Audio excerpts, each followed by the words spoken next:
French and the Starvel Tragedy, dramatised by Alan Downer from the novel by Freeman Wills Crofts, with Edward de Souza as Inspector French and Jonathan Tafler as Detective Constable Tanner. Inspector French and the Starvel Tragedy.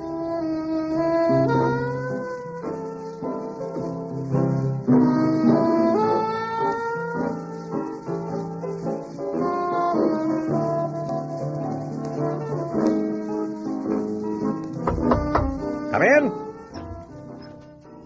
Ah, Inspector French. You wanted to see me, sir? Yes. How do you feel about a trip to Yorkshire? Well, I was rather hoping for a breather, sir. Right. This is the very thing. We don't want it generally known you're making inquiries, so you can go as an angler or something. Enjoy a spot of fishing, do you? Well, November is hardly... Take young Tanner with you. The Tanner, he's very green, sir. Exactly. Needs experience. He's eager, though. Can carry your rod and line. And the nature of the case, sir? It's all in this file. May well turn out to be a mare's nest, but we've had a request from the Chief Constable of West Riding to field a strong team, so... Any questions? Oh, no, sir. Splendid. I've booked you in at the Thursdale Arms in Thursby. Oh, if you hurry, you can be on the 12:15 from St Pancras. Sir? Tanner. This case, sir. What's it all about? Well, you can peruse the file at your leisure later on, but I'll give you a brief summary of the facts as far as I've been able to digest them. Oh, thank you, sir. Now, a few miles outside Thursby stood, until recently, an old house called Starvel. It was occupied by its elderly owner, Simon Averill, and his orphaned niece, Ruth. Oh, and two servants, a married couple called Whymper. Now, on the night of Wednesday, the 15th of September, Starvel was burnt to the ground, and Simon Averill and the Whympers perished in the flames. What about the niece? She was staying with friends in York at the time of the blaze. That was lucky. Yes. There was an inquest, of course, and the verdict brought in was accidental death. Now, Simon Averill was a miser whose main interest in life appears to have been the accumulation of a fortune, all in £20 notes, which he kept in a safe in his bedroom. And all of this, with the exception of a few sovereigns, was destroyed in the fire. What a waste. Or so it was thought. Let me explain. At the end of every month, Averill kept a balance of no more than £50 to £60 in his current account at the bank. Any surplus was taken out to Starvel in £20 notes and added to the hoard in the safe. The regular monthly task of delivering this money to Starvel had fallen in recent years on the same clerk at the bank, one Albert Bloxall. And Bloxall, being a thorough sort of man, had been in the habit of jotting down the serial numbers. Consequently, Mr. Tarkington, the branch manager, was able to quote the numbers when informing his head office in Throckmorton Avenue of their destruction in the fire. And? Well, one of these notes has since been paid into one of the bank's branches in London. You're not impressed? Well, not particularly, sir, no. I mean, surely this Mr. Averill must have paid for some things in cash. No. According to Mr. Tarkington, everything that one can think of went through Averill's current account, even the Roper's salaries, and was paid for by cheque. The hoard in the safe was never drawn on. And there's something else. Mr. Tarkington is reasonably sure that the safe which contained this fortune in banknotes was fireproof. Well, he should have spoken up at the inquest. Well, he thought at the time that he must have been mistaken. Now, the affair of the £20 note has reawakened his suspicions that all is not as it first seems. He's contacted the Chief Constable, and the Chief Constable has contacted us. It's not much to go on, sir. Well, sadly, no. That's why our inquiries must be discreet. At this stage, not even the local police have been taken into our confidence. So where do you intend to start? Well, when we get to Thursby, I intend to have a little gossip with mine host at the Thursdale Arms over a tankard of ale beside a roaring fire. Aye, gentlemen, it were a real tragedy, especially for Miss Ruth. She's been left with hardly a penny to her name. So, where is this Miss Ruth living now? With the Oxleys. He's the Averill family solicitor. Ah. They've very kindly taken her under their wing till everything's sorted out. Mind you, I did have hopes myself that somewhat had come of her and young Mr. Whymper, but... Whymper? Aye, nice young chap. He's come to Thursby as clerk of works for the renovation of the parish church. And he and Miss Averill had an understanding? Well, there were no fixed. mixed, if you take me meaning, but they were thick as thieves before the fire. Then it seemed to cool off. I suppose it was one of these lovers' quarrels. Well, there you are, gentlemen. Ah. Your very good health. Cheers. Good health to you. Oh. About Miss Averill. I feel right sorry for her. Apart from money and the fatalities at Starvel, as if that weren't bad enough, she lost another good friend the day before the fire. Oh? Aye. Mr. Giles passed on as well, and he were only 36. Who was Mr. Giles? Lived on his own in a cottage about half a mile from Starvel. Poor devil, been gassed in the war, never got over it. Decent sort, bit funny, chased butterflies and such. and he and Miss Averill were friends? Well, let's put it this way. I think she were glad enough of his company. Oh, there were few enough pleasures for her at Starvel. Old Averill were a regular skinflint. Never even bought Miss Ruth decent clothes to wear. At least she's still alive, landlord, which is more than can be said for that unfortunate housekeeper and her husband. Oh, the Ropers, aye. Oh, they served the old man well. Mind you, Roper were close. Very close. Quiet enough and civil-spoken, but, well, sly. That's what I call it. Landlord? Excuse me, gentlemen. Duty calls. Well, Mr. Tanner, time to turn in, I think. Yes, sir. Mr. French. I'm ready for my bed. And, tomorrow, sir? Tomorrow, Tanner, we visit the scene of the fire. Must have been some blaze, sir. Apart from those outhouses, there's nothing left but rubble. Yeah. Small wonder they couldn't definitely identify the bodies.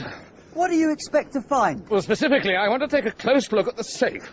It's never still out here, sir, is it? Tanner, had you read the transcript of the inquest more carefully, you'd know that the safe was found locked in the southern wing of the house. That'll be over there. Sergeant Kent of the local police states, when our investigations were complete, we left the safe lying in the rubbish where we found it. And I've no reason to suppose it's not still there. Yes, sir. Right. Come on.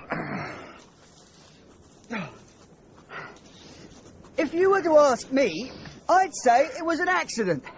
They had oil lamps and an oil cooker. Mr. Averill used a petrol lamp because of his failing sight. Oil and petrol were stored in a cellar. Also, according to the barmaid at the inn, Roper had been in for a drink that evening, and he was seen later by a farmer staggering back in the direction of Starvel. Oh, that's all in the transcript too, sir. Touché. Oh, bless you, sir. Uh-oh. Anyway, it's my belief that Roper dropped a lamp or something on his return home, and that's what, started the fire. There's one important piece of evidence that militates against that theory, Tanner, and that is that all three bodies were found where you'd expect them to be found had they been in their beds at the time of the blaze. Well, then perhaps Roper didn't notice he'd knocked a lamp over and went off to bed. Yeah, well, that's speculation. We're here to examine the facts. Oh, yes, sir. Ah, look. There's the safe. You stand there while I try to get the door open. We don't want the contents being disturbed by the wind. It won't open. Well, perhaps it's locked. No, I don't think so. It's simply that the hinges have rusted. Here it comes. Now, let's take a look at what's inside. Dust, mostly. Churned up by the sovereigns as the safe fell through from the first floor. But there are still some flakes of paper. There's a magnifying glass and forceps in my briefcase. Would you... yes, sir. There's also a bottle of gum and some thin cards. What do we want those for? You'll see. Forceps and magnifying glass. Thank you. I don't believe this. What, sir? There's some printing on one of these flakes of paper, but it isn't the printing of banknotes. It looks more like newspaper. Well, maybe you wrapped the money up. No. If it were wrapping paper, Tanner, surely it would have burned first. It is newspaper, you know. You can actually see part of the words on this piece. Ing as we, in small type, and below it, in capitals, Ratcatcher's F. Yeah. Paste a little of the gum onto a card. There's a good chap. Quickly. Yes, sir. We're onto something here. Here you are, sir. Good. Then, very gently, let's stick this fragment of paper onto the card. That's it. Anything more in there, sir? Yes. One or two larger pieces. Here's one. And it's got printing on, too. Capital letters. It could be part of the name of the newspaper. Yes. It looks like something R.Y. Pass me another card. All ready, sir. Thank you. The name of a newspaper with R.Y. Can't think of anything. Oh, it may be a local journal, but one thing is certain. It's definitely not a banknote. There never were any banknotes in here, Tanner. None at all. Then it was no accident. No. We must assume that the safe was unlocked and the notes removed before the fire. Then pieces of newspaper were put in to replace them and burnt to ashes with the safe door open. Then the door was locked again. By whom, sir? That remains to be seen. Right. I think we've finished here, except I'll collect up more of the burnt fragments and bag them, while you take down the make and number of the safe. Oh, very good, sir. Number 12473. Carter and Stevenson of Leeds. Excellent. What now, sir? I want you to go to Leeds and check with Carter and Stevenson that this safe was completely fireproof, and I mean without a shadow of doubt. Sir. Also, inquire whether there's a Leeds newspaper which has an R.Y. in its title. If so, go to their offices and look through the issues of the days immediately preceding the fire. See if you can find Ing as we and Ratcatcher's F. As we. Then report back to me at the inn. Ratcatcher's F. That's it. What are your plans, sir? I think it's time I made the acquaintance of the local constabulary. Newspapers? That's right, Sergeant Kent. Well, I'll be... You don't happen to know what daily paper the late Mr. Averill took? Well, most folk here about read the Leeds Mercury. The Mercury, yes. I fancy that'll be it. Inspector? Yes? I hope you won't mind my asking, sir, but... Well, according to Mr. Tarkington's calculations, he's manager at bank. That safe contained... hold on, I've got it down here in my notebook. That safe contained... here it is. That safe contained an estimated £30,000 to £40,000 in £20 notes, of which we have serial numbers for £3,860. That's 193 of them. Have you a list of those numbers? Oh, yes, sir. They're all noted down here. Well, I'll take them down if you don't mind. Help yourself, sir. Thank you. You see, what I'm trying to get at is... Well, if that safe contained nobbut newspapers, what happened to all money? Well, we must suppose, Sergeant Kent, that someone took it. You mean burglars? Well, Starvel was an invitation to burglars, being so isolated. And I gather that most people locally knew of the existence of Averill's hoard. We've had burglaries in the neighbourhood too, sir, several of them. But no trace of miscreants, I'm sorry to say. Did they burn down house and all, do you reckon? It's possible. Well, why? They've never done that before. I don't usually indulge in speculation, Sergeant, but let's assume the following. The burglars have broken open a safe when something unexpected happened. Like they're surprised by Roper, for example. Quite. And in the resulting disturbance, Roper is killed, possibly even by accident. The intruders would then be fighting for their lives as well as their fortunes, and in what better way could they do it than murder the other members of the household, lay all three of them in their beds and burn the house down? Robbery? Arson? Cold-blooded murder? Oh, if that's so, sir, we'd be dealing with one of the most dastardly crimes of the century. Yes, Sergeant. I'm very much afraid we would.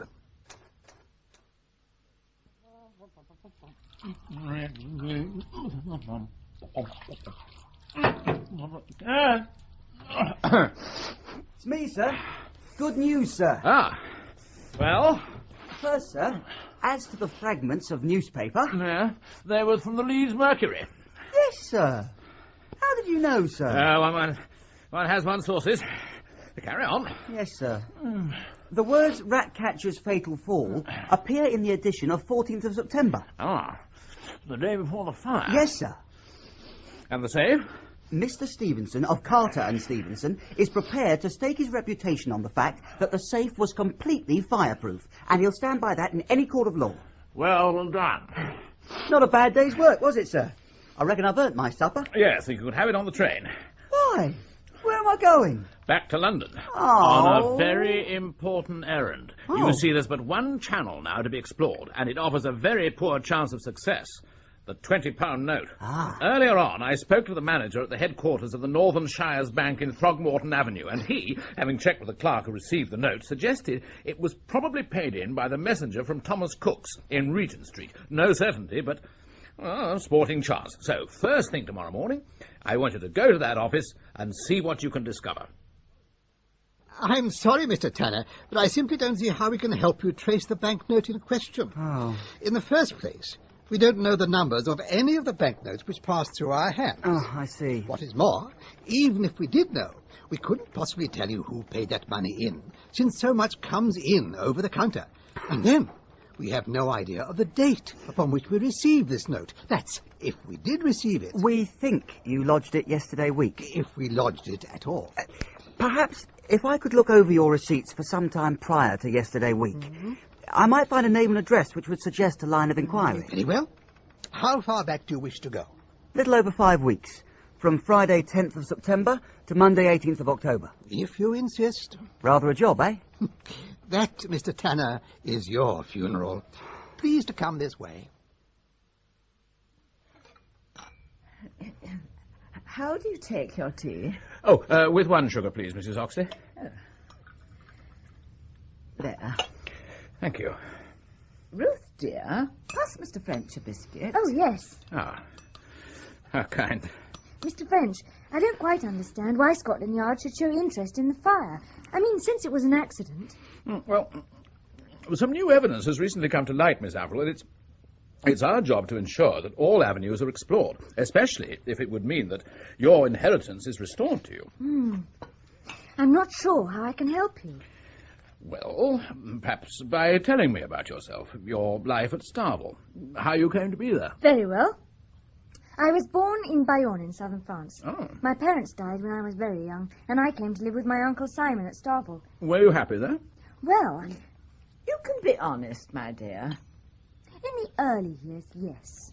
I was away at school for much of the time, and at Starvel, the Potters, an elderly couple who looked after my uncle, were kind enough in their way, but when they left about 18 months ago and the Ropers came, one has no wish to speak ill of the dead, Inspector. You didn't get on with the Ropers? If I may. Yes, Mrs. Oxley. My husband had dealings with Roper from time to time. He found his manner to be sneering and satirical. It seems he could never refrain from making caustic remarks. It made him a lot of enemies. Perhaps one should say, in his defence, that he was unhappy in his marriage. Mrs. Roper had a very sharp tongue and was always nagging at him. Did you ever hear them quarrelling? Oh, yes. She would shout angrily, and he would reply quietly in his Scottish brogue. He hailed from somewhere in Fife, I believe, and say the most dreadful things. For instance? Oh, once I heard him say, "I'll swing for you one of these days." It was hateful. I had to put my hands over my ears. I see. Miss Averill, there is evidence to suggest that Roper had been drinking prior to the fire. Did he habitually do so? Oh, on the contrary, he was most abstemious. Ah. He'd take the occasional glass of whiskey for medicinal purposes, but that was all. What about your uncle? Were you on good terms with him?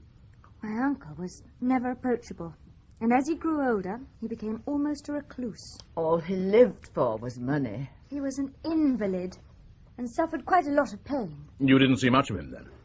If he hadn't required me to read to him once a day, I would hardly have seen him at all. So, how did you fill your time? Mr. Whymper would call occasionally.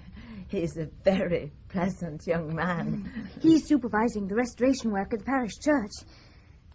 Also, I used to go on little expeditions onto the moors with a neighbour who was an entomologist. Oh, that would be Mr. Giles. Yes. Poor Markham. He died the day before the fire. Heart trouble. Aggravated by influenza. You would say then, Miss Averill, that you lived a fairly solitary existence. Yes, I suppose I did. Your visit to York, then, was an exceptional event. Oh, yes. How did it come about? Roper brought me a note from a Mrs. Palmer-Gore, explaining that it had been enclosed in a letter to my uncle. It said that she and my father had been old friends, that the autumn flower show opened that Wednesday, and would I like to go over and spend a few days. Roper said my uncle hoped I would accept the invitation, and since there would be expense in connection with the visit, wished me to have £10, which were enclosed in another envelope. Well, that was generous of him. Yes. I could scarcely believe my eyes. I dimly remembered Mrs. Palmer-Gore from my childhood, and was thrilled at the prospect of seeing her again. And 10 whole pounds. What one could buy with it. I wanted to go up and thank my uncle at once, and would have, had not Roper dissuaded me. Now, why should he do that? My uncle had been ailing for several days. Roper didn't think it wise to disturb him. Didn't you see your uncle at all before your departure? Oh, yes, the following morning. I went in to say goodbye, but unfortunately he was asleep. I didn't think he looked at all well. He was breathing heavily, and his face had a greyish pallor, so I decided not to wake him. I mentioned to Roper that he should send for the doctor, and he said he had already done so, but Dr. Philpot was also ill, with influenza, and a visit to Starvel wouldn't be possible for the next few days. Dr. Philpot regularly attended your uncle? Yes, over the last few years. Dr. Emerson, the senior partner in the practice, has retired in all but name. I see. Miss Averill, to return to the day you set off for York, after you'd looked in on your uncle, what did you do next? Mrs. Roper and I went to visit Markham Giles. He looked far from well, too. In fact, he was so listless, he barely seemed to notice us, though he said he was quite comfortable and wanted nothing. After that, I went into Thursby and did some shopping and ate a light lunch at a restaurant. It was there I met Mrs. Oxley. And after lunch? Mrs. Oxley said she was going to the church. The sexton had promised me some old flagstones for my garden. There was an hour remaining to train time, so I decided to go with her. Go on.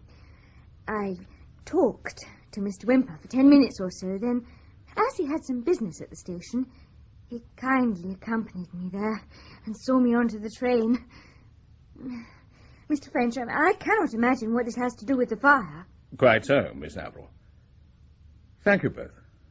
You've been very helpful. Thought I shouldn't delay in reporting in, sir. It's all right, Hannah. What is it? My researches have met with success. Ah. There's no question who passed that note. Who? I have the item in question in front of me. It says, October the 5th, Piers Whymper, Oaklands, Bolton Road, Leeds, £16, 8 and 4pence. Whymper? That's right, sir. Took me all day to find it, but here it is in black and white. Well, that seems to be the end of that, then. Presumably Whymper had been out to Starvel before the fire, and Averill had given him the £20 for some purpose of his own. Well, it's possible, but I followed up the transaction, and all the details stood revealed. Yeah? On Saturday, 18th of September, that's the day of the inquest, I believe. Yes, that's right. Mr. Whymper wrote to Cook's asking for the cost of a second-class return ticket from London to Taloir in France. To Taloir? 2 days later, Whymper wrote again, asking them to provide the tickets. He called for them on the afternoon of Wednesday, 6th of October, and paid with the £20 note. A receipt was duly made out for £16, 8 and 4pence, which included 3 days' pension at the Hotel Splendid in Annecy. Well done, Tanner. Yes, well, I must call on Mr. Whymper. I can ask everything I want in a single question, Mr. Whymper. Where did you get the £20 note with which you paid for your trip to Annecy? It probably came in my pay. Oh, you get your pay in notes? Sometimes. On the other hand, I may have got it from my father. He makes me an allowance. Now, think carefully, Mr. Whymper. This matter is more serious than you perhaps realise. Mr. French, I've had the note for a long time, and I honestly do not know how it came into my possession. How often did you go up to Starvel? I was only there half a dozen times in my life. To see Mr. Averill? No, I've never seen Mr. Averill. I went at Miss Averill's invitation. Or on the chance of seeing her. And when were you last there? Some appreciable time ago. Within a week of the fire? No. You met Miss Averill here the day before the fire, didn't you? Yes, I did. She came in with Mrs. Oxley. I saw her to the station. Did she give you the £20 note?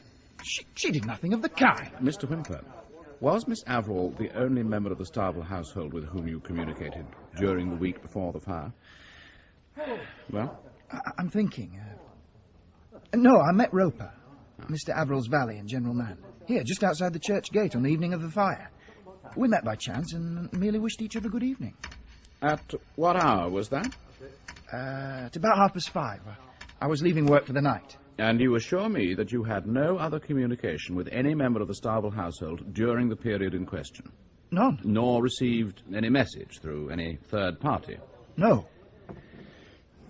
Mr. Whymper, I know that the £20 note in question was in Mr. Averill's safe 5 days before the fire. You will have to explain how it came into your possession, if not to me, then later on in court. Now, think. Wouldn't you rather tell me here in private than have it dragged out of you in the witness box? I have nothing to tell, Mr. French.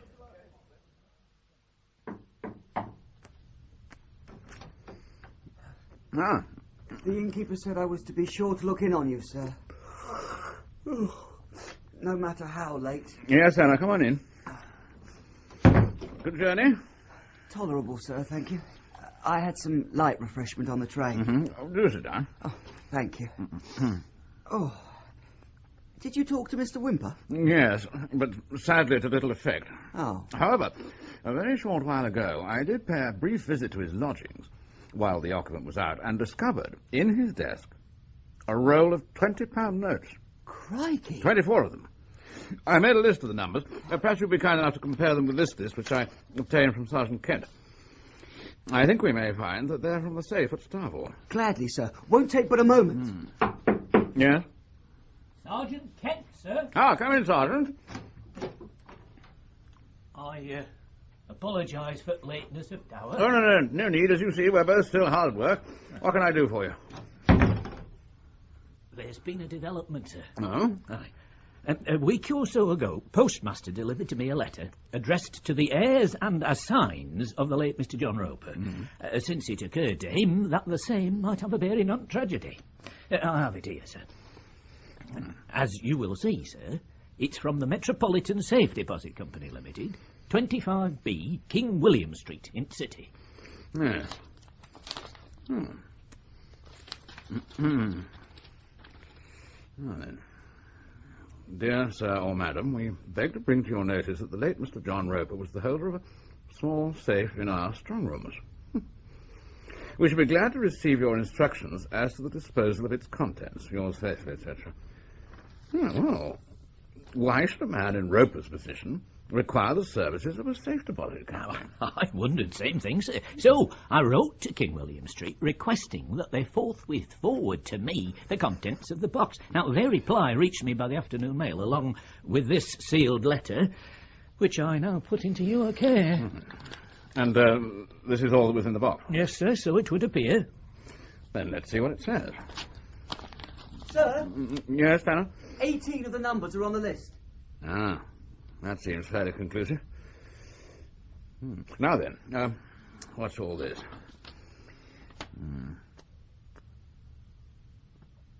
Well. Has it a bearing on tragedy, sir? Possibly, Sergeant, possibly. At this juncture, it's difficult to say. But, thank you for all your efforts. Oh. And, I bid you good night. Well, good night, gentlemen. Something interesting, sir. Listen to this.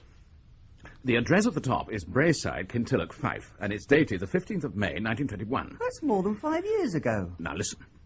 I, Herbert Philpot, Doctor of Medicine, and at present assistant on the staff of the Morum Institute in this town, under compulsion and in the hope of avoiding exposure, hereby remorsefully confess that I am guilty of attempting the death of my wife, Edna Philpot, by arranging that she should meet with an accident, and when this merely rendered her unconscious, of killing her by striking her on the temple with a cricket bat. Crikey! May God have mercy on me. Signed, Herbert Philpot. That's the local quack, isn't it? He bears the same name. A confession of murder, eh? But what was it doing in Roper's strongbox? I've no idea. It smacks of blackmail to me. Tanner, bitter experience has taught me never to jump to conclusions. Yeah, but Philpot must wait. Our first priority must be to get the truth out of Whymper. We'll tackle him at the church, first thing tomorrow morning. We're just resetting the mullions. Come into the vestry room. I use it as an office. We won't be disturbed.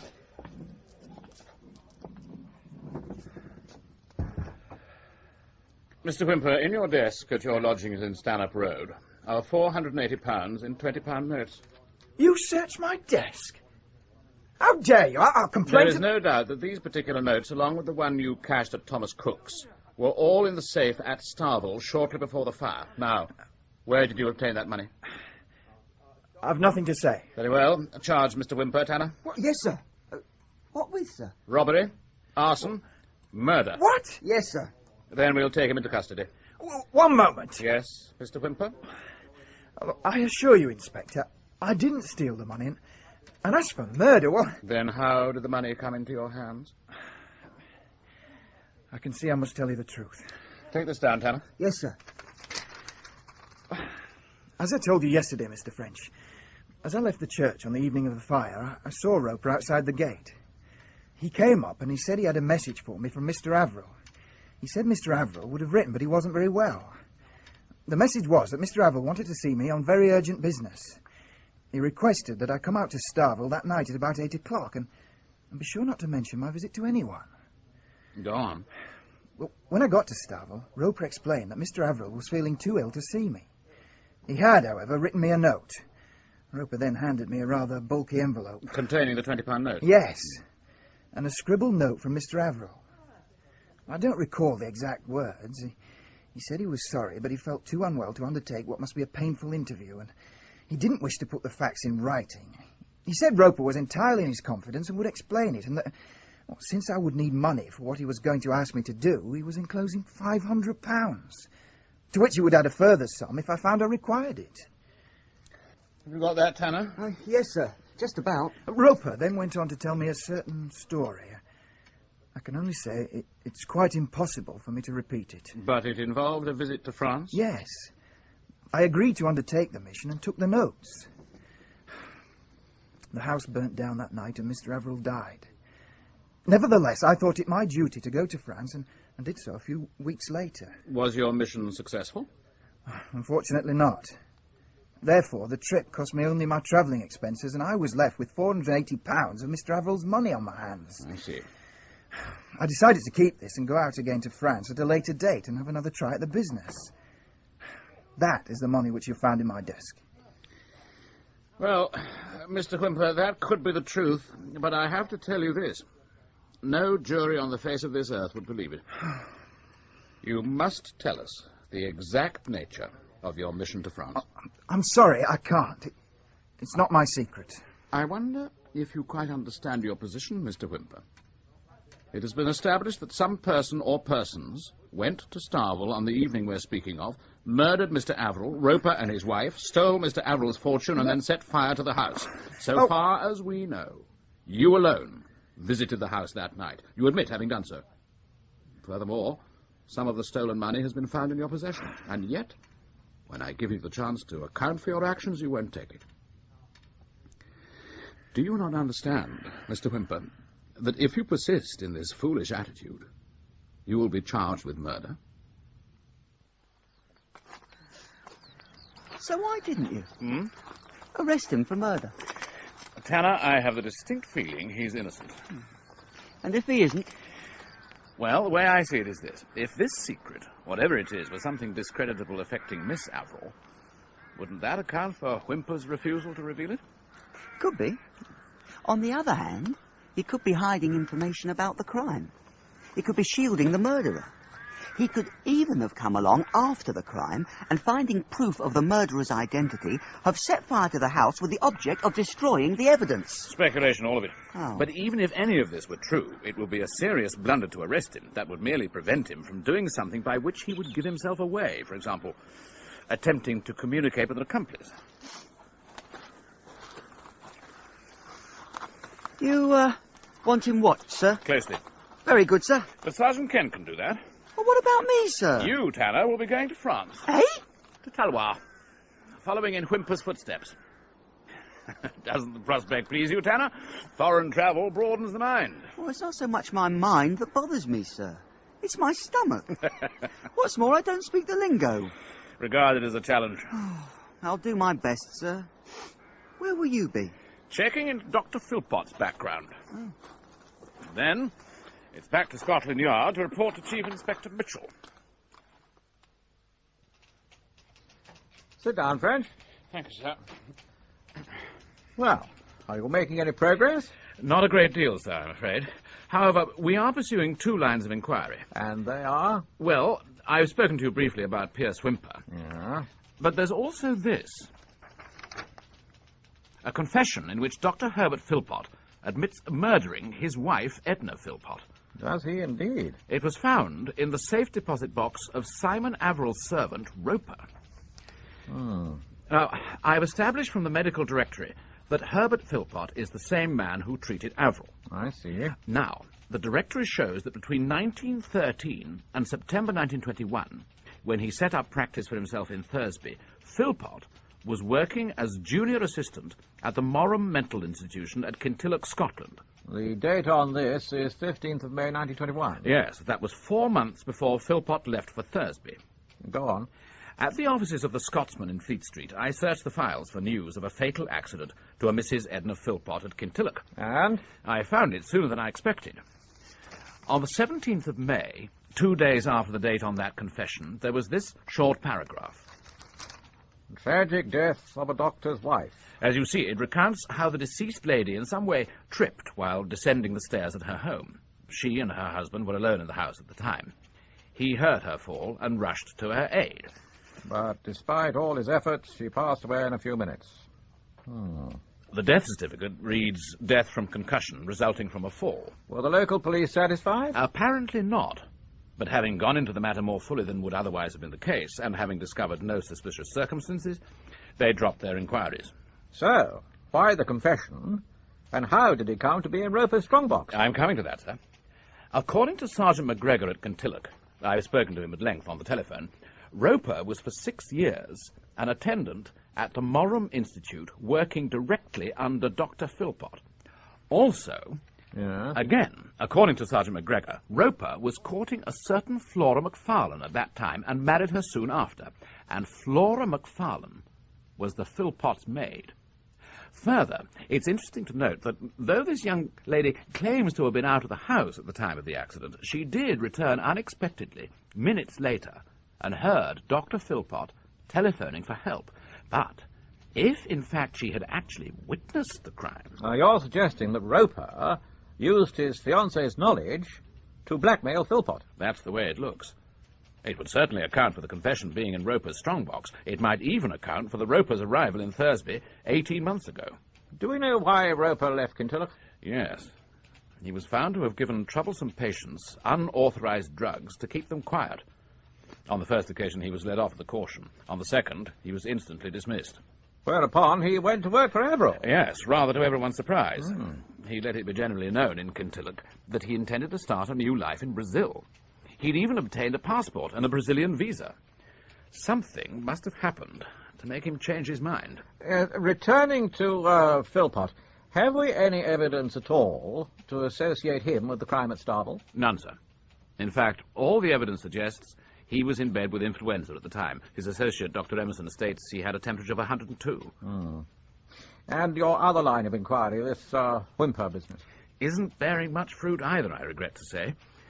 Tanner's report from Annecy confirms that our prime suspect, Pierce Whymper, arrived at the Hotel Splendide on Friday the 8th of October and left there 3 days later on Monday the 11th. On Saturday the 9th of October, Whymper took a steamer to the village of Talloires, where he inquired widely about the whereabouts of a Monsieur Prosper Giraud and a Madame Madeleine Blancard. His search was unsuccessful, so he then went to the local gendarmerie and offered a reward of 5,000 francs for information as to the whereabouts of either. And what do you conclude from that? Well, I'm just guessing, sir, but the more I consider the whole affair, the more I feel that there's some secret in the Averill family, a secret so sinister that Whymper is willing to chance arrest rather than reveal it. One must assume, if that's the case, that the secret concerns but one person, Ruth Averill. She was born in Bayonne in southern France. There may be some question about her parentage. I'm making inquiries now. I see. You're still having him watched? Oh, yes, sir. Then I think a call on Dr. Philpot's in order, don't you? See what the man has to say. I'm accused of what? Murdering your wife, Dr. Philpot. At your home in Brayside, Kintilloch, on the afternoon of the 15th of May, 1921, and I have information to support the charge. What does it consist of? A statement which alleges that you arranged the accident which befell your wife, and then, when this didn't kill her, as you'd hoped and intended, that you then struck her on the temple with a cricket bat. A cricket bat? Which did kill her. Now, will you give me an explanation, or would you prefer to reserve your statement until you've consulted a solicitor? Ask your questions, and I'll answer them, if I can. Good. Dr. Philpot, did you ever admit to anyone that you had committed this murder? Never. Then how did you come to write this? Aren't you going to read it? Or is it that you recognize the document and know its contents already? Roper is somehow at the bottom of this, isn't he? Even after his death, his evil genius remains. What do you mean? Inspector, did you know that Roper worked under me at the Murham Mental Institute in Kintilloch? Yes, I did.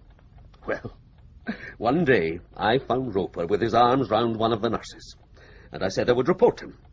However, when he spoke up on the girl's behalf, pointing out that she was good at her job, kindly and attentive, I decided, after all, to take no further action. And from that moment, Roper hated me. I could see it in his eyes. Go on. In May 1914, I married and set up house in Braeside. Then came the war. I joined the army in 1915 and was invalided out 2 years later and returned to my job at the Institute. After 2 years at the front, I was a changed man. Although I still dearly loved my wife, I found I was strongly attracted to other women. And so it happened that I, in turn, became guilty of the very offence about which I'd threatened Roper. I formed a liaison with a nurse at the Institute. We used to meet at night in the grounds, and one night, by fate's irony, he found her in my arms. The price of his silence was 10 shillings a week. You paid him? I had no choice. There was my reputation, my career to consider, and my poor wife. I took the coward's way out. To ensure continued payment, Roper said he must have a guarantee. In what form? Well, he insisted I write and sign a statement to the effect that I had been carrying on an intrigue with nurse so-and-so at the Institute. I finally submitted even to this humiliation. And he said he'd keep the statement hidden as long as the money was paid. If it wasn't, he would send the note to the institution authorities. It would have meant my instant dismissal. How long did these payments continue? Until my wife died. About a week after the funeral, Roper called at my house and said he was sure I would see that his knowledge had now become vastly more valuable. How so? He said the police suspected me of murdering my wife, but weren't able to show a strong enough motive to take the case into court.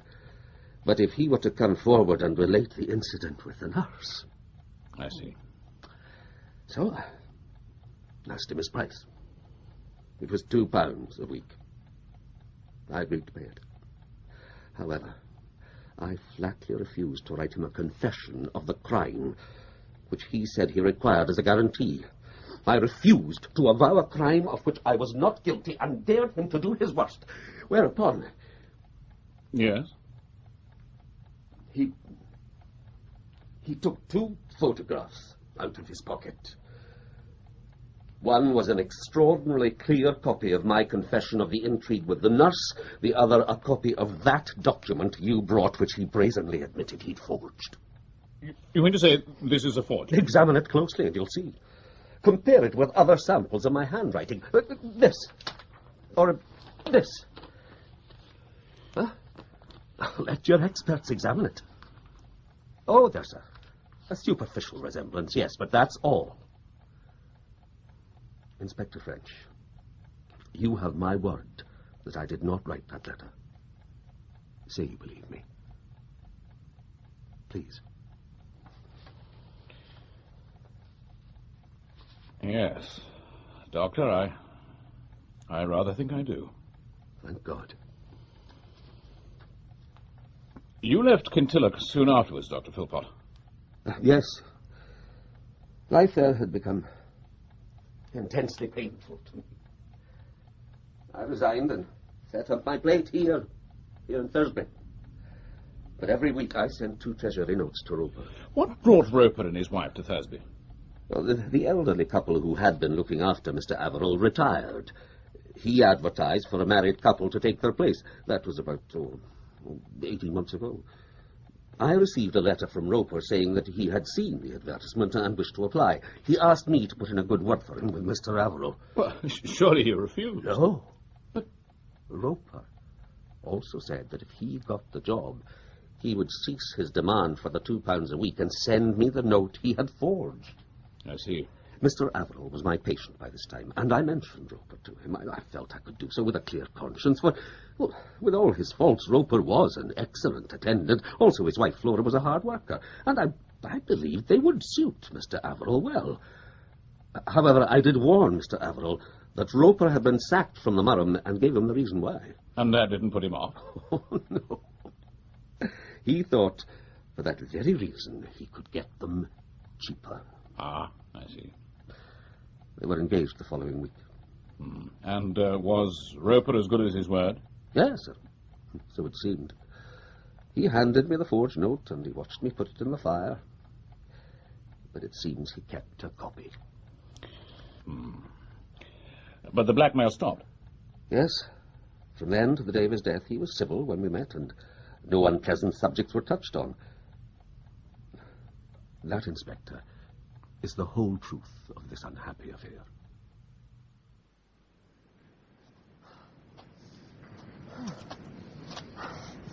And do you believe him, sir? Experts of the yard have confirmed the confession was a forgery. Yeah, but who's going to pay blackmail for fear of a forged confession? Oh, I might have done so myself, Tanner, if it spared me the misery of arrest and possible trial. Besides, the episode of the nurse would have come out and Philpot's career would have been ruined. Yeah. No, I think his story is true. We must go back to the beginning. Review the circumstances in detail. I think more clearly if I could take a breather, sir. Yeah, well, why not? I wouldn't mind a pipe. Yes, we'll shelter in that hollow. Go along. Yes, sir.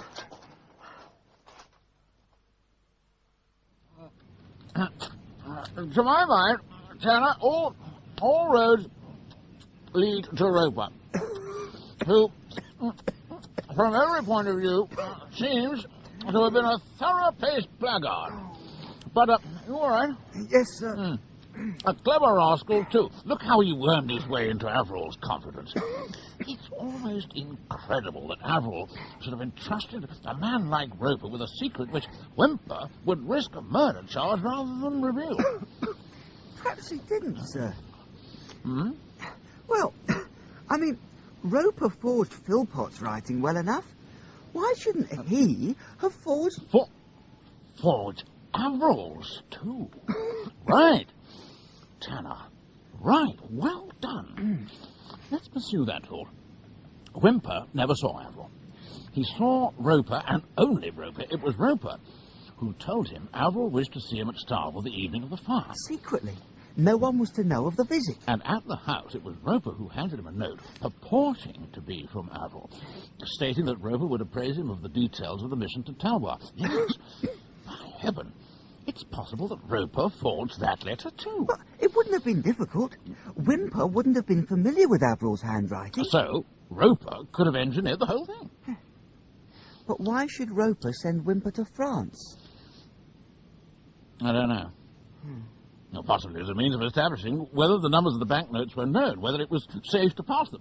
Obviously, he couldn't do so himself or make inquiries at the bank without arousing suspicion. So he arranged for someone else to do it for him. Whymper? Well, why not?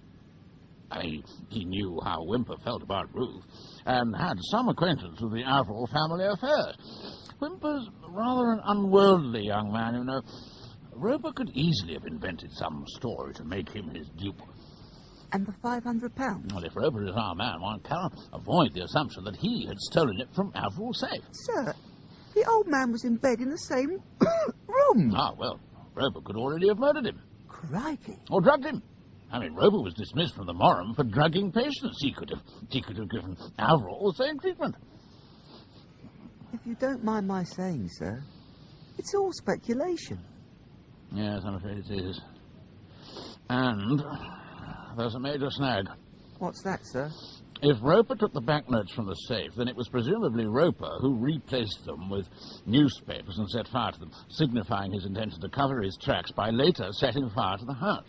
Yes? Well, how on earth could so clever a man as Roper have allowed himself and his wife to be caught in the fire he'd arranged for Averill? Sir? Well? There's a flaw in our reasoning. What? One thing Roper can't have forged is the invitation to Miss Ruth from Mrs. Palmer-Gore. So, it's back to work, Tanner. We must verify our facts. We'll divide our forces. I shall go to the church to drag the truth out of Whymper, while you... I know, sir. I get a day's outing to York.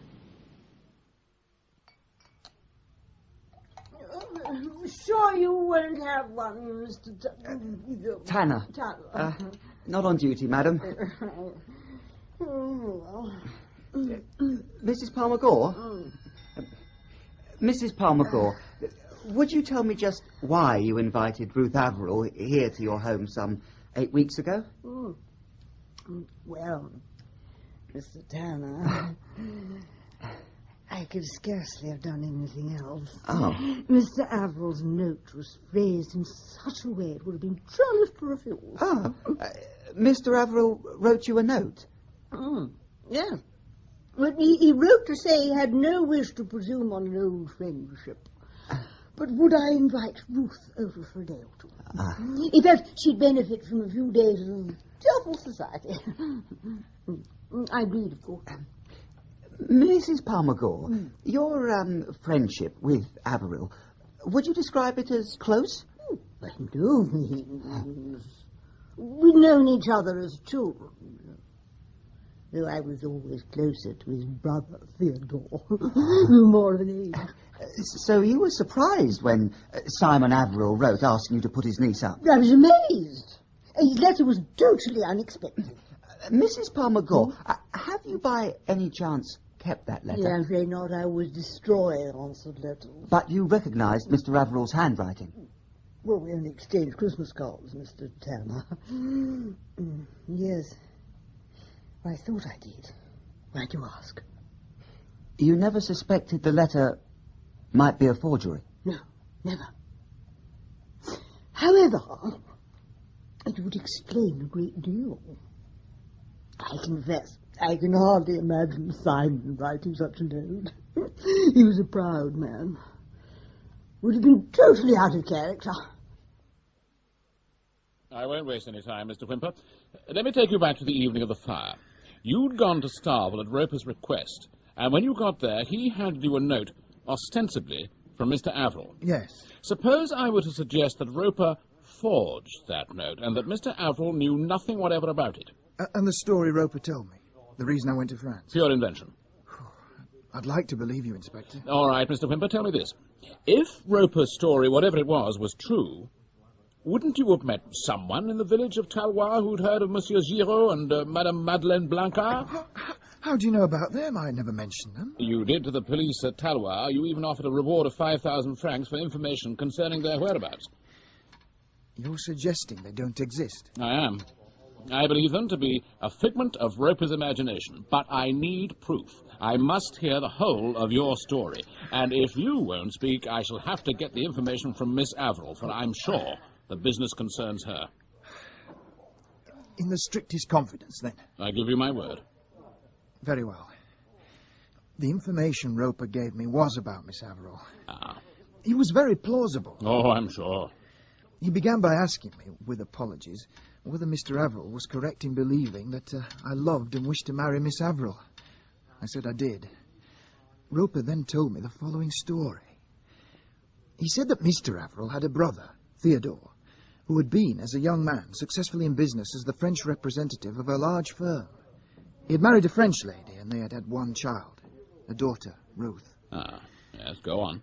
Unfortunately, so Roper said, Theodore became increasingly wild in his ways, and he was caught cheating in some illicit gambling rooms in London. A man was killed. It was never known who fired the shot, but Theodore was suspected. At all events, he disappeared and was never seen again. Broken-hearted by this turn of events, his wife committed suicide, and Ruth came to live with her uncle at Starvel. Simon Averill believed his brother to be dead, but then, according to Roper, he suddenly received a letter from him in early September of this year. Theodore wrote that he was living at Talwar under the name of Prosper Giraud. He explained that he had been in poor health for some time, suffering from bouts of fever, an illness he had picked up while serving in the French Foreign Legion.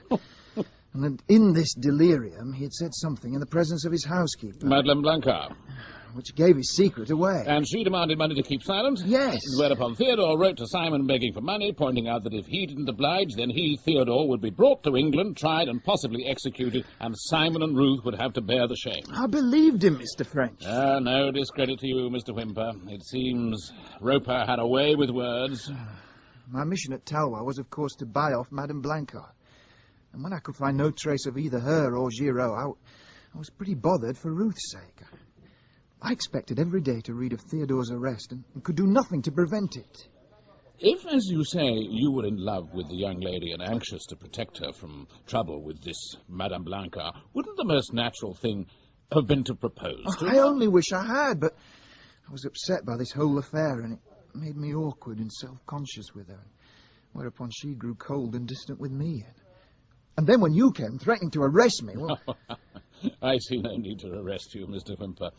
And as to Roper's story, I've made inquiries with the French police concerning Miss Averill's parentage. The truth is that her mother died while giving birth to Ruth in July 1906, and her father died 4 years later. I have copies of the various certificates. Marry her, Mr. Whymper. She's a lovely girl.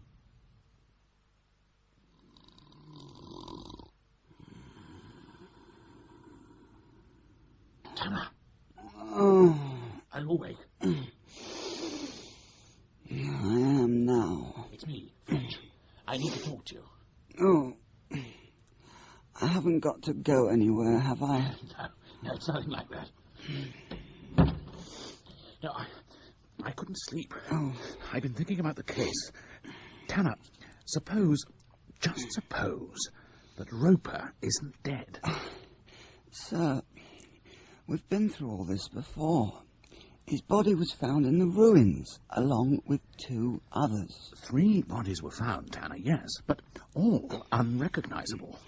Dr. Emerson testified at the inquest that the bodies were those of an elderly male, Simon Averill, and a middle-aged male and female, Mr. and Mrs. Roper. Averill, yes. Mrs. Roper, yes, but not necessarily her husband. Look, sir, I'm sorry, but Bear with me. The case we've built up against Roper is flawless. We have the evidence of Dr. Philpot that the man was capable of forgery, and we've established that he did forge letters to get Miss Averill to York and Whymper to Talwar. We know he was dismissed from the Morum for drugging patients. He was capable, therefore, of administering a fatal overdose to Simon Averill. We know from the testimony of Miss Averill that he was on bad terms with his wife and said he would swing for her. Excuse me, sir. Yes? You're not suggesting that Roper murdered his own wife? The conclusion is inescapable. He was on bad terms with his wife. What better opportunity than this to get rid of her? 2 birds with 1 stone. 3. Eh? Roper needed 3 bodies to be found in the ruins, Averill's, Mrs. Roper's, and 1 that could be mistaken for his own.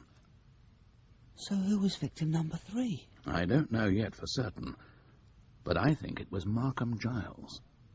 Markham Giles murdered? Yes, Dr. Philpot. Is that a possibility, do you think? Well, yes. Mr. Giles had been suffering from myocarditis for a number of years, and there were complications. Under the circumstances, my colleague, Dr. Emerson, decided not to ask for an autopsy, but issued a death certificate there and then. I suppose foul play is not out of the question. Thank you, Dr. Philpot. Oh, and if anything else occurs to me, I'll contact you again, if I may. Oh, you'll need to be quick, Inspector. I'm leaving Thursby almost at once. For good. What? I failed Mr. French. Financially, you mean? Of course, financially. How else? The only things I've got plenty of are bills. Bills everywhere, and no money to meet them. I'm sorry. Oh, it's my own stupid fault. Just lately I've been backing too many losers. May I ask where you're going? Glasgow. I have a friend there who says he can find me a job. Of a sort. Have you an address at which I can reach you? Oh, yes. I shall be in lodgings with Mrs. Mackintosh at 47 Kilgore Street, off the Dumbarton Road. Right. Thank you, Dr. Philpot. Oh, there is just one more thing. Yes, Inspector? Do you know where Mr. Giles is buried? Yes, at the old cemetery, on the outskirts of the town.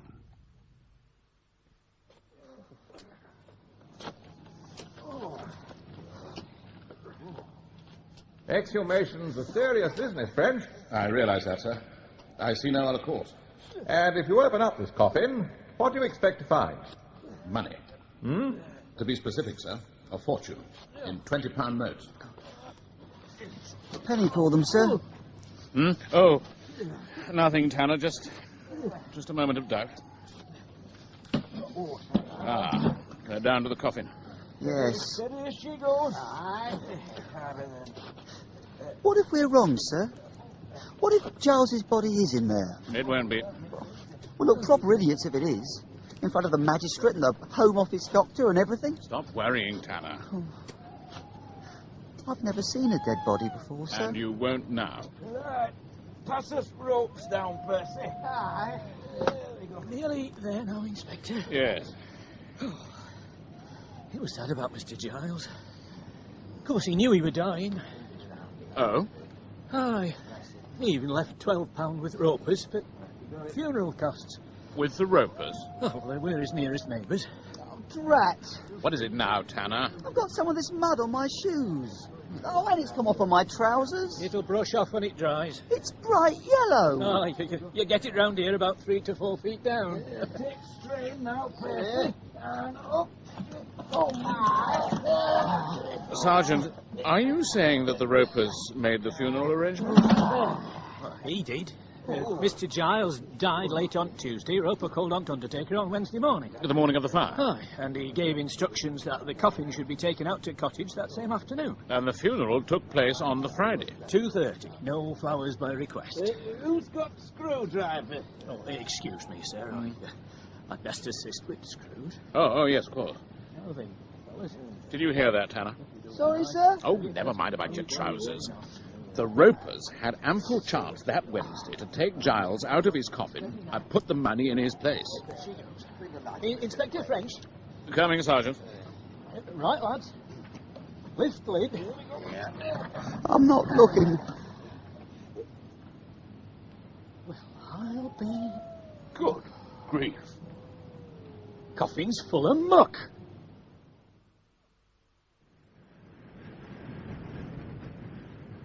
The money's got to be somewhere, Tanner. Somewhere out here at Starvel, or I'll eat my hat. We can't search the whole of the Yorkshire moors, sir. I suppose he could have buried it in one of those outhouses. Well, we've got to start somewhere. You take that one, I'll take this. Oh. Tanner! Tanner, come here! Yes, sir? Look at this.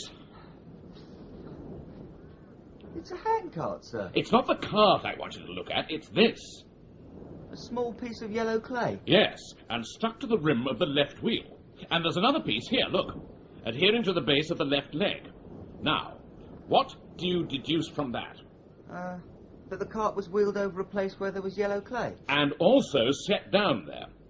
Tell me, Tanner, where have you noticed clay of this colour here in the neighbourhood?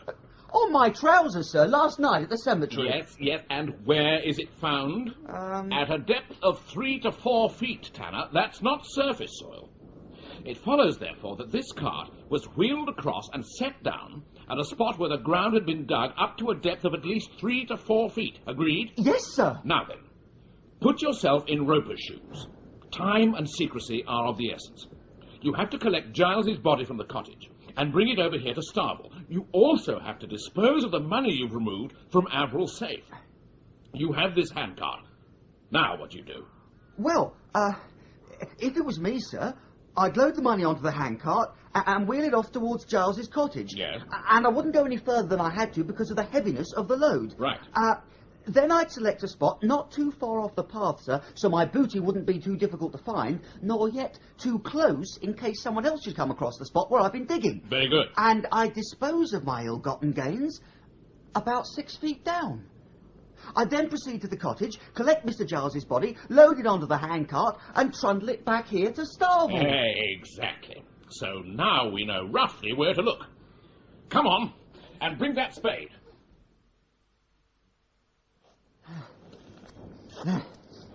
Well done, Tara. We're down to the yellow clay. Yes, sir. Hello. I found something, sir. Something, soft. Stand aside for a moment, let me see. It's a blanket. Yes, sir. It's something soft, sir. Rolled up in a blanket. It's uncommonly like a corpse. It really is an extraordinary development, French. Yes, sir. You assumed that Giles had been murdered to obtain his body for the Starvel fraud. Now, if that assumption was correct, then it followed that his coffin would be empty. Yeah. You opened the coffin and it was empty. A complete vindication of your reasoning. And then I find Giles's body buried on the moor, and I seem to be further from the truth than ever. You still believe Roper is your man? Oh, yes, sir. None of our case against Roper is negated by the discovery of Giles's body. All the facts remain. Then whose was the third body found at Starvel? I've no idea, sir. The police at Thursby are now trying to discover whether anyone else disappeared at the time. Yes. How do you propose to track Roper down? I followed all the customary procedures, sir. I'm having his picture published in the next issue of the Police Gazette. Inquiries are being made at various seaports and with airlines to the continent. I'm even making inquiries in Brazil, since it appears to have been Roper's intention to emigrate there, but personally, I adhere to the view he's still within these shores. And still in possession of the money? Presumably, sir.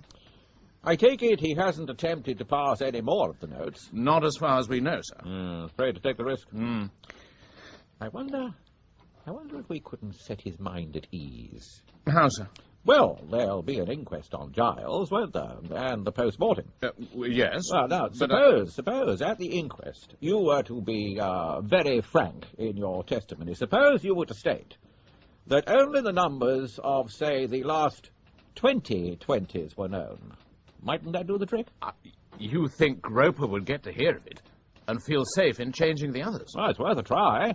And if he rises to the bait... Tanner, bad news, I'm afraid. We've been taken off the case. For good? I'm sorry, Tanner. You did some good work. In fact, I'm not sure I could have managed without you. Thank you, sir. Don't take it too much to heart, sir. The trail had gone a bit cold. But it hasn't. That's just the point. Roper's finally come out of the woodwork. He's passed 2 of the numbered notes. When, sir? Yesterday afternoon, it would seem. The bank notified us this morning. We have no details as yet, but it appears they were paid in separately from different branches, so it looks as if he's changing them one at a time. Systematically? So we can expect more notes to come in? Yes.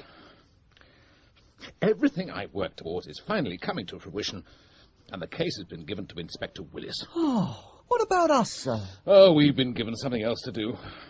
Come on. I'll tell you the story as we go, just as Chief Inspector Mitchell told it to me. It seems that about 10 o'clock last night, a constable on patrol in the Whitechapel district heard cries for an entry off Cable Street, as if someone was being murdered. He ran down and found one man belabouring another with his fists. The constable stopped the fight and asked the cause of the altercation, to be told that both men claimed ownership to some jewellery they'd obtained. Jewellery? Wedding rings. 39 of them. On a cord. Interesting. Yeah.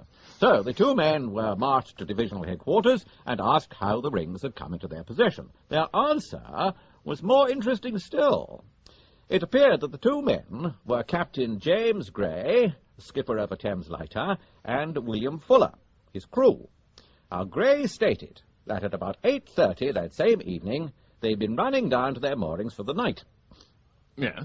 Well, just as they began to emerge from beneath Tower Bridge, Fuller heard a clatter on the deck beside him.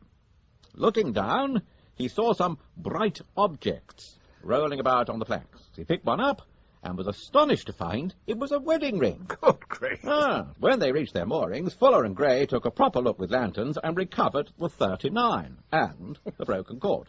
Whereupon, as might be expected, a row broke out. Well, yeah, they both wanted the rings. Exactly. The row broke out again on shore. The constable came on the scene, and the rest you know. Did they have any other valuables on them? No, just the wedding rings. All since established as being 18 carat and retailing from between 35 shillings to £2. It's a good story, isn't it? Humorous? Yeah, but why should anyone throw 39 wedding rings into the Thames? But I take it they were intended to go into the river and not onto the boat. Oh, undoubtedly, yes. You think the whole thing's unlikely, do you? Well, yes, I do. Well, I don't. I think I can imagine circumstances in which a man might be anxious to get rid of 39 wedding rings. And throwing them off Tower Bridge at night seems to be a jolly good way of doing it. Just his bad luck the lighter was passing underneath. Otherwise, the rings would have been consigned to the deep, and even if later found by some miracle, would never be traced to him. Well, yeah, that reasoning seems quite sound, sir. You agree, then, that the matter warrants investigation, huh? I mean, before Gray and Fuller are charged with theft. Oh, certainly. Good. Off you go, then. Me, sir? Well, I don't know anyone who could do it better. Take Tanner with you. But don't you think it's urgent that this banknote business be followed up while the trail's still warm? Oh, Inspector Willis can do that. But this is a short inquiry. You'll have it finished by tomorrow. The lighter's moored at Wapping. Right, Captain Fuller, so this is where you were standing when the rings came down? Yes, Governor, on this very spot. And where did the rings strike? I wouldn't say just at the foot, Governor, but I mean it'd be about that bolthead or maybe a bit foreign. Search around, Tanner, would you? Yes, sir. If they landed around about here, they could scatter in any direction. That's if these gentlemen's story is true. It's true, sir, so help me. Oh, yeah, every last word, Governor. Got one, sir. Jammed between two planks. It told you, didn't I? Let me see. It's a common or garden wedding ring, sir. Same as any other. What do we do now? Well, you keep searching, Tanner. I'm feeling a bit seasick, sir. While I go back to the Yard and attempt to draft a confidential memo for circulation to every jeweller's shop in London. Well, French, what progress? We've had 631 replies so far, sir. Excellent. Yes, sir. And I've drawn up this chart divided into columns. Yeah. As you'll see, this column, headed Robberies, Disappearance of Rings, has no entries in it as yet, while this one... information regarding purchases, yes. Yes, which gives us details of age, height, build, with or without glasses and so on, has already provided us with some... very interesting facts. Oh, for instance? Well, that a man aged 40, wearing a Homburg hat and a fawn coat and with a moustache and glasses, visited 4 shops in the same street at almost the same hour on the same day and purchased a wedding ring from each one. Well, I'd say that was worth looking into, wouldn't you? Tanner's doing so already, sir. So, Mr. Stanley, you remember the man very clearly? Oh, yes, sir. As you say, he was wearing a Homburg hat and a fawn coat, and he had a moustache and glasses. He arrived in a taxi. The taxi waited while he purchased the ring. Then they drove off again. That sort of fixed my attention on him. At what hour was that? About 11:30. And so there was nothing out of the ordinary in the whole transaction, no matter how trivial? Oh, not really. He had a cut on his hand. Oh? Oh, yes, it looked very nasty. Shaped like an H. Here on his right thumb. Otherwise, there was nothing out of the ordinary at all. Unless... Yes, Mr. Stanley? Well, he said he hadn't enough loose change to make up the 35 shillings. So he asked me to change a £20 note. A £20 note? This one. And the number's on our list. So that's why the chief put me onto it. He must have guessed there was a connection with the Starvel case, while I, like an ass, had entirely missed its meaning. It's Roper, sir, isn't it? Of course. It's so obvious. For every ring he purchased, Roper tendered a £20 note, a tainted note, a note from the safe at Starvel. And for every £20 note got rid of, he received over £18 of good, clean, untraceable money. Cunning devil. Not quite cunning enough. What do we do now? Well, inquiries must be made of every jeweller, every taxi driver, and every railway station, restaurant, hotel in the centre of London. We've got him, Tara. With the vast resources of the CID at our disposal, it can only be a matter of time. I was hailed by a man answering this description at about 10 o'clock on the morning of Tuesday last. He said he was a traveller in precious stones and gave me a list of jewellers he wished to visit. We started near to the Marble Arch, and he paid me off just after 1 p.m. outside Here at the Carlton on Wednesday. He had a Scottish accent and paid with a £20 note. It may be without significance, but he had a nasty cut on the thumb of his right hand, shaped rather like an H. I observed it as he drank his coffee. The Averill Hotel in Russell Square. Your man stayed on Thursday night. He paid his bill with a £20 note and left on foot at about 9:45 a.m. on the following morning. Picked him up at the Russell Square end of Southampton Row shortly before 10 on Friday morning and drove him to Gracechurch Street to a big building on the left-hand side, an office block, quite salubrious, stockbrokers and the like. I admit, Inspector, that the description you give does resemble that of our client, but, of course, as reputable stockbrokers, our dealings are completely confidential. The man is suspected of having committed 3 murders, Mr. Dashwood. Well, that alters the matter. What do you wish to know? First, your client's name and address. Yes, just one moment. Please, I'll need to consult the ledger. Was he an established client? No, I had never seen him before. And what was his business? He wished us to purchase some stock for him. Did he pay for it? Yes, he paid in advance. Yes, here we are. In notes of £10 and less in value? Yes, that's right. Seemed a peculiar way of doing things, but he explained he was a bookmaker, so yes. He gave his name as Mr. Arthur Lyle Whitman, care of Mr. Andrew MacDonald, 18 Murray Street, Pentland Avenue, Edinburgh. In what stock were you to invest, Mr. Dashwood? Brazilian. Yes. The dividends to be paid to an account with the Bayer Bank at Rio. Mr. Whitman said he would be sailing in a few weeks. Needless to say, sir, 18 Murray Street turned out to be an accommodation address. A small tobacconist's with a rather shady reputation. Have you put a watch on it? No, sir, but I think I found another way of rooting Roper out. I sent this telegram, purporting to come from the stockbrokers. Serious fall in Brazilian stock impending.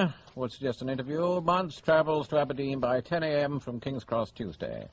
Could you see him at Waverley Station, Edinburgh, where train waits from 6:16 to 6:35. Dashwood and Muntz. Yes. And this Mr. Muntz, is he game to play out the scene? Tanner will go in his place, sir. And since none of us has actually seen Roper face to face, I've telephoned Dr. Philpot. He's agreed to be present to make the necessary identification.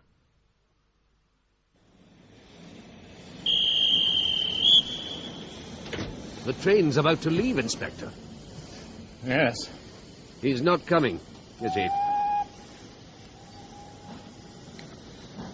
Damn. Oh, I'm not sure I'm not relieved, frankly. Oh?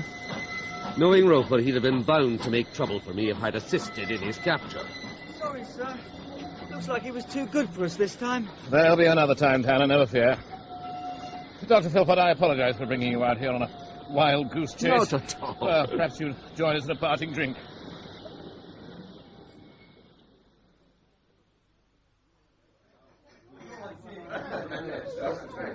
Cheers. Oh, thank heavens they've got a good fire going in here. I'm beginning to feel my toes again. Me too. It was freezing on that platform. I don't really need my muffler and gloves. Tell me, Inspector, how did you come to suspect Roper? I'm really most impressed. Actually, sir, it's a very interesting story involving wedding rings. One moment, Tanner, please. Dr. Philpot, that cut on the thumb of your right hand. What about it?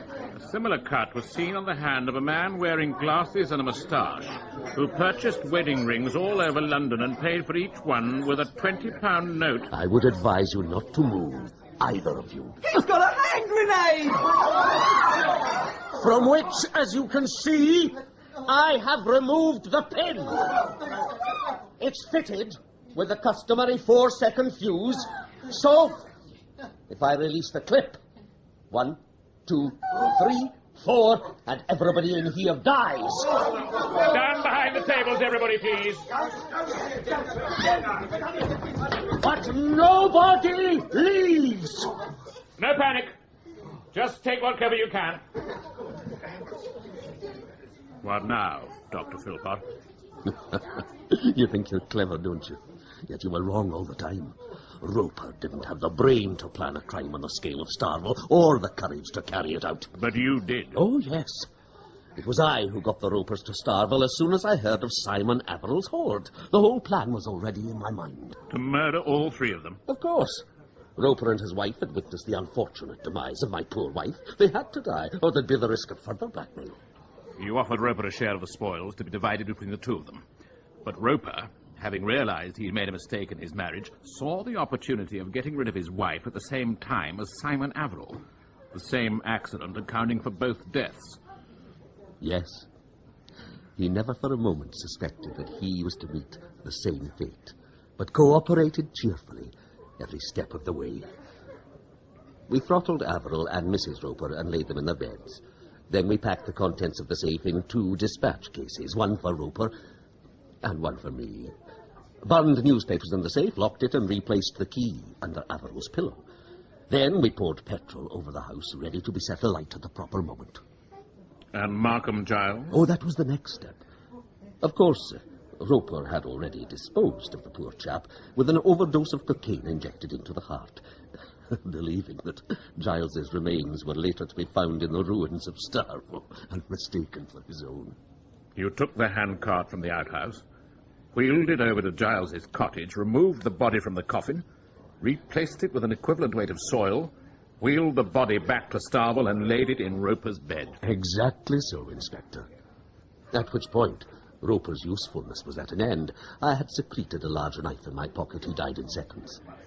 But the house now contained 4 bodies. Of which only 3 must be found. So, once more, with the use of the handcart, you took Giles's body to a nearby spot and buried it. And then I transferred Roper's share of the money to my own dispatch case, set fire to the house, and returned unseen to Thursby, all according to plan.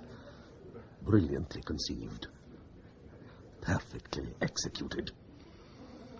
You won't get away, Dr. Philpot. Oh, I have no intention of trying. This is to make a swift end of things for all concerned. Get him, Tanner, quickly. Fools! Leave me! Fools! Have his hand. I got it, sir! Well, for pity's sake, don't let go. I don't think I can hold him! Presumptuous fools! There's only one thing for it. Leave me! Back! So much for Dr. Philpot. Promotion, sir? Yes, both of you. I shall put in a strong recommendation. Thank you, sir. Thank you very much, sir. No, it's no more than you deserve. You've brought to book a man who killed 5 times. You've recovered the Averill fortune. It's a magnificent achievement. Perspiration rather than inspiration, sir. Also, I owe a great deal to you and Tanner here. Oh, sir. We made a formidable team. French. Sir? There are still 1 or 2 details. Yes, sir? Well, Philpot's forged confession to the murder of his wife. It wasn't a forgery, in fact. Roper insisted on a confession, and Philpot had to provide one. But Philpot wrote it, painstakingly, upside down. Good heavens. Which produced a passable imitation of his own writing, but one which an expert would recognize as a forgery. Oh. And the gambling? Was yet another subterfuge. By going through the bankruptcy courts, he hoped to dispel any suggestion that he'd recently come into money. It also gave him a reasonable excuse for quitting Thursby. The problem was, it left him very short of cash, so he was forced to draw on Averill's money, specifically to transfer a nest egg to Brazil. All along, he'd intended to emigrate there. Ingenious. Oh, yes. Yes, he paid immense attention to detail. He'd even persuaded Roper to obtain a Brazilian visa, which Philpot then cleverly inserted into his own passport, made out in the name of Arthur Lyle Whitman. He'd left absolutely nothing to chance. Well, he'll pay for his crimes with his life. It's a grim business, sir. Hanging. It's justice. And there's no question the world will be a better place without him. Well, now, French, to happier things. You're taking your well-earned breather, I understand. Oh, yes, sir. I am going up to Yorkshire. Yorkshire? Thursby, sir. I've been invited to a wedding.